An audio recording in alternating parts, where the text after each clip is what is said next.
안녕하세요. 백기자 한국어의 백기자입니다.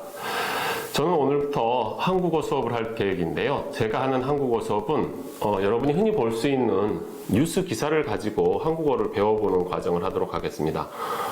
그러니까 초급이나 중급보다는 약간 고급 과정의 한국어 수업이라고 할 수 있습니다. 그래서 기사에는 그 한국에 대한 다양한 내용들이 담겨 있기 때문에 한국의 문화를 배우는 것도 도움이 될 거고, 한국어를 통해서, 뉴스 기사를 통해서 한국어 배우시는 분들, 특히 뭐 대학을 준비하거나 학문 목적으로 한국어를 배우시는 분들한테 좀 도움이 될 거라고 생각을 하겠습니다. 네, 오늘 첫 번째 읽어드릴 기사는 2024년 2월 12일 조선일보 최혜승 기자가 쓴 기사인데요. 70년 해로 동갑내기 부인과 동반 안락사, 네덜란드 전 총리의 선택이라는 제목입니다. 먼저 기사를 읽어드릴게요. 드리스 반 아우트 전 네덜란드 총리 부부가 자택에서 동반 안락사로 임종을 맞았다고 AP통신 등 외신이 10일 보도했다. 매체에 따르면 판 아우트 전 총리와 부인 외제니 여사는 지난 5일 93세를 일기로 별세했다. 이 소식은 판 아우트 전 총리가 생전 설립한 권리포럼 연구소의 발표로 알려졌다.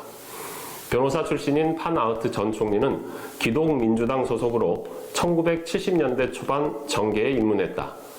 법무장관을 역임하고 1977년부터 1982년까지 총리를 지냈다.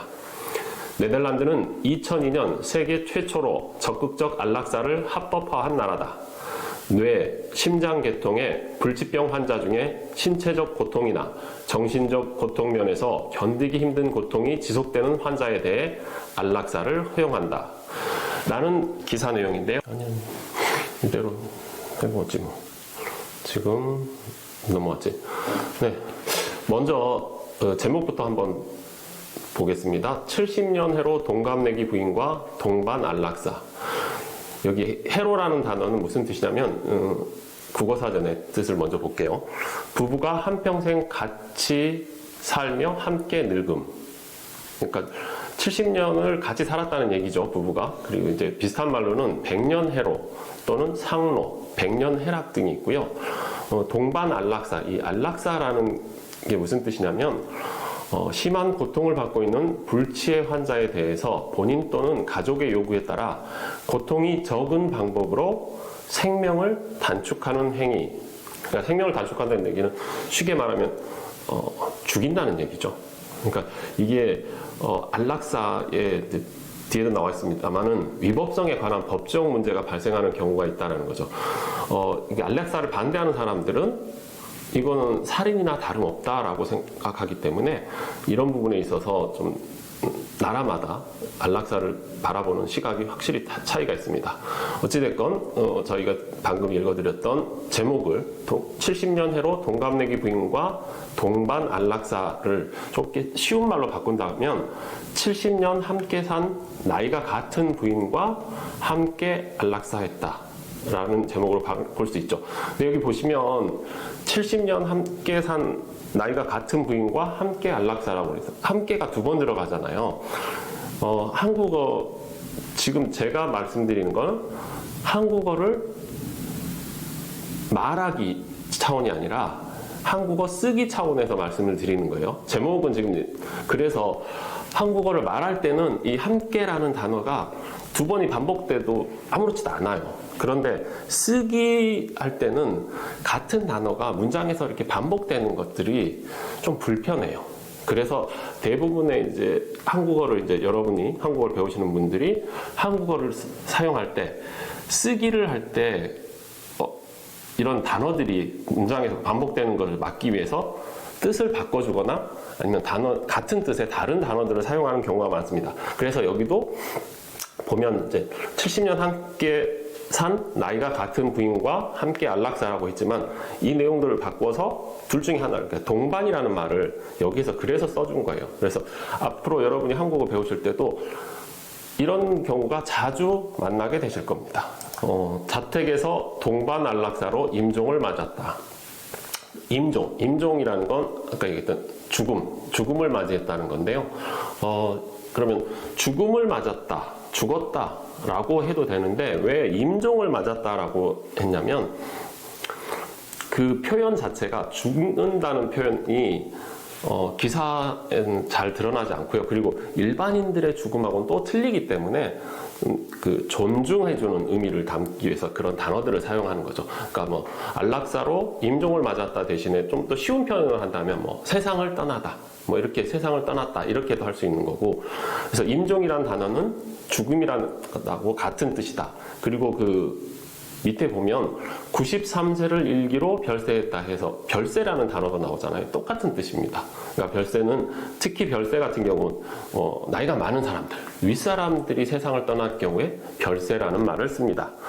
그러면 여기에서 93세를 일기라는 것은 한평생을 이야기합니다. 쉬운 말로는 한평생, 93년이라는 3세를 일기라는 것, 93년이라는 한평생을 일기라고 하는 거고요.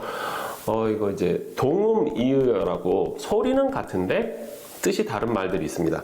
우리가 일기의 또 다른 뜻은 여기 보시는 것처럼 날마다 그날 겪은 일이나 생각, 느낌 따위를 적는 개인의 기록. 여러분들 학교 다닐 때 어렸을 때는 일기를 많이 쓰셨을 거고 성인이 돼서도 쓰시는 분도 있겠지만 그런 것들, 일기 쓰는 것들 여기에 일기가 있고 그 다음에 이제 자주 쓰는 말은 일기가 그날의 비, 구름, 바람, 기온 따위를 나타내는 기상 상태를 일기라고 합니다. 쉽게 이야기하면 날씨의 뜻을 가진 일기가 있습니다. 그러니까 일기가 소리는 같지만 뜻이 다양하게 있으니까 그런 차이를 알아내는 것도 중요하다고 볼 수 있겠습니다. 네, 다음은 1970년대 초반 정계에 입문했다. 입문이라는 단어인데요. 입문은 무엇을 배우는 길에 처음 들어선, 그러니까 정계에 들어섰다라고 하면 되겠죠. 쉬운 말로는. 그리고 법무장관을 역임하고 1977년부터 1982년까지 총리를 지냈다. 역임이란 단어는 여러 직위를 두루 거쳐 지냄이라는 뜻인데요. 쉽게 이야기하면 지냈다. 여기 뒤에 나와 있죠. 지냈다라는 뜻입니다. 그러니까 이걸 쉽게 고치면 법무장관을 지내고 1977년부터 1982년까지 총리를 지냈다라고 쉽게 하시면 돼요. 그런데 아까도 말씀드렸듯이 이건 말하기에서는 똑같은 단어가 반복돼도 상관없는데 쓰기에서는 똑같은 단어가 반복되는 게 그다지 이렇게 고급지다라고 생각하지 않아요. 그러니까 바꾼 거죠. 그러니까 뒤에는 지냈다고 했지만 앞에 지냈다를 비슷한 뜻을 가지고 있는 역임이라는 단어를 사용한 거죠. 그러면 지금까지 했던 것들을 한번 수정했던 내용으로 기사를 바꿔보면 제목부터 70년 함께 산 같은 나이의 부인과 함께 안락사, 네덜란드 전 총리의 선택. 드리스 반 아우트 전 네덜란드 총리 부부가 집에서 동반 안락사로 죽었다고 AP통신 등 외신이 10일 보도했다. 매체에 따르면 판 아우트 전 총리와 부인 외제니 여사는 지난 5일 93세로 세상을 떠났다. 이 소식은 판 아우트 전 총리가 생전 설립한 권리포럼 연구소의 발표로 알려졌다. 변호사 출신인 판 아우트 전 총리는 기동민주당 소속으로 1970년대 초반 정계에 들어갔다. 법무장관을 지냈고 1977년부터 1982년까지 총리를 지냈다. 네, 오늘 처음 한국어 수업인데요. 앞으로 제가 여러분들하고 같이 할 한국어 수업은 이런 식으로 이루어질 것 같아요. 그러니까 한국 기사, 뉴스 기사를 가지고 좀 더 쉬운 한국말로 바꾸면서 그 뜻, 그리고 어떤 방식으로 이런 것들을 바꿔주는 게 좋은지. 그러니까 초급, 이제 한국어를 막 배우시는 분들한테는 그다지 소용이 없고요. 한국어를 어느 정도 잘 하시는 분, 그러니까 뭐 토픽 3급 이상 되시는 분들한테 도움이 될 수 있는 그런 내용으로 꾸며질 것 같습니다.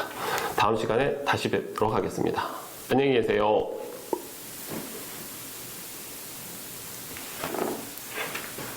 땡숑.